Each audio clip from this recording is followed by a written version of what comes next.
Hi, everyone. If you weren't on the opening remarks session that just ended a few minutes ago, my name is Erin Foley, and I will be your moderator today. First up in our lineup of expert speakers is our very own NADF Medical Director, endocrinologist Paul Margulies.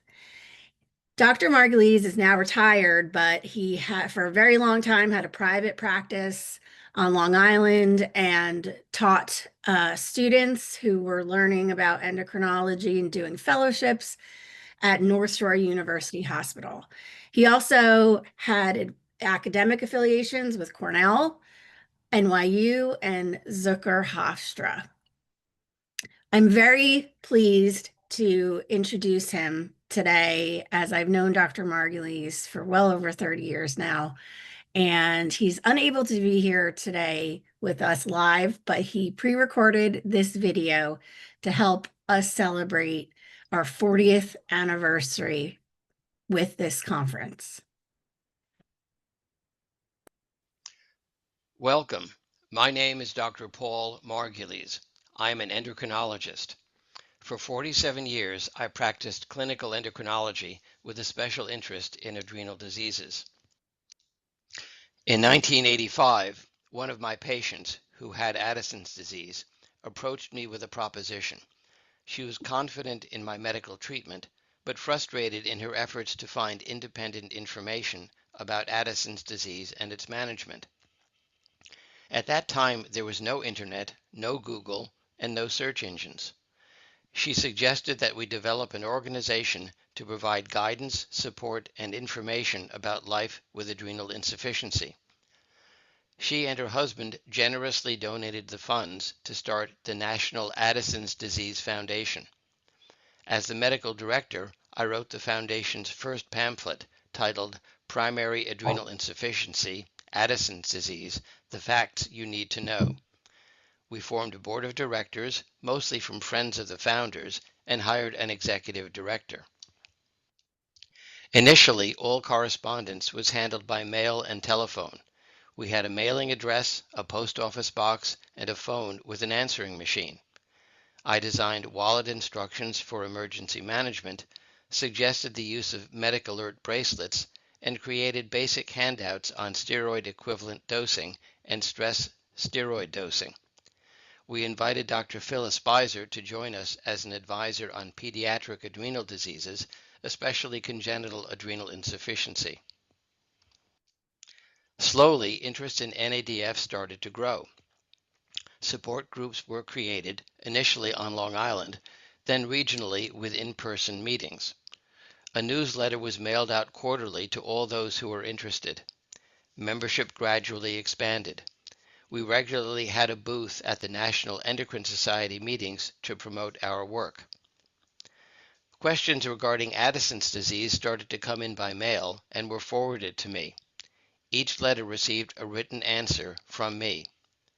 When questions started to appear regarding other adrenal diseases, including secondary adrenal insufficiency, Cushing's syndrome, and pheochromocytoma, we decided to expand the scope of the foundation and change the name to National Adrenal Diseases Foundation. Pamphlets on these disorders were written and distributed. The Internet has, of course, transformed the reach of the NADF and enabled it to fulfill its mission. Our website is the hub of our activities. In addition to providing information, education, and support to patients and their families, we promote sound medical guidance to physicians, emergency medical technicians, and emergency department personnel. NADF is directly involved in research on adrenal diseases, promoting the development of new pharmaceuticals and new strategies in managing adrenal disorders. We have close relationships with numerous national and international medical and scientific institutions. I am very proud of the work of the NADF and its accomplishments. I am pleased with the progress made in the past few years in the management of congenital adrenal insufficiency and Cushing's disease. I remain disappointed in the meager new strategies in the management of primary adrenal insufficiency, where any efforts to actually cure the disease remain elusive. The Adrenal Research Consortium, headed by Dr. Elizabeth Regan, is currently trying to find some potential answers. I have always found the basic pattern of clinical endocrine practice to be very fulfilling. I love to see a new patient with significant symptoms and physical findings, prompting a tailored workup, leading to a specific diagnosis, then starting them on a therapeutic regimen that can dramatically improve their condition. But the real work of an endocrinologist does not stop there. One must be available to provide follow-up as well as emergency advice. Addison's disease especially requires regular person-to-person contact, examinations, review of symptoms, laboratory assessments, and ongoing guidance. When other medical or psychological issues present, the endocrinologist must be at the center of the discussion in order to assist the other members of the medical team to understand the interaction of the adrenal disease with the other diagnoses. As the medical director of the NADF, I have tried to guide individuals and families to use safe and proven strategies in managing their disorders. With adrenal insufficiency, the goals are to avoid adrenal crisis, to have a stable level of energy and sense of well-being, while minimizing the side effects of excess steroid exposure. Because primary adrenal insufficiency is a rare disease, individuals continue to face frustrations in getting adequate information.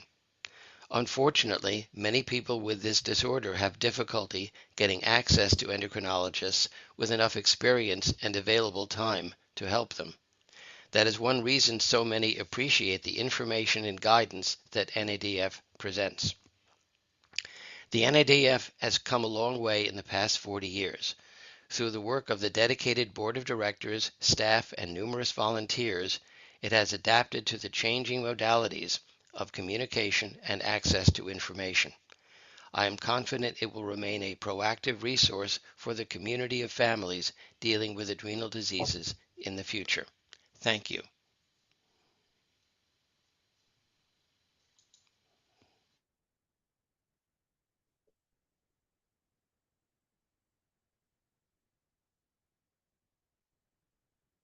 I can't say enough how grateful we are to Dr. Margulies.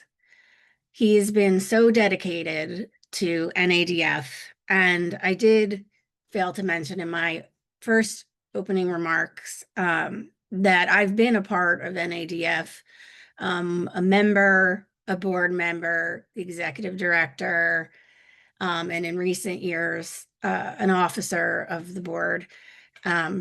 For I've been active for a long time, and we wouldn't be here without Dr. Margulies, to be honest. And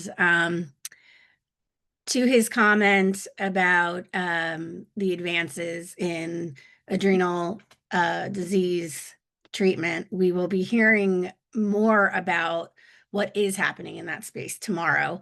So if you'll join us tomorrow for Dr. Liz Reagan's talk in the afternoon, you'll hear about that, and we're very excited about it. So just a little reminder, in just a moment, this window will close. It appears that Zoom will hang up on you. What you do need to do is go back to that landing page known as the lobby and click join on the adrenal insufficiency and overview session, which will get started in just 1 minute. Thank you.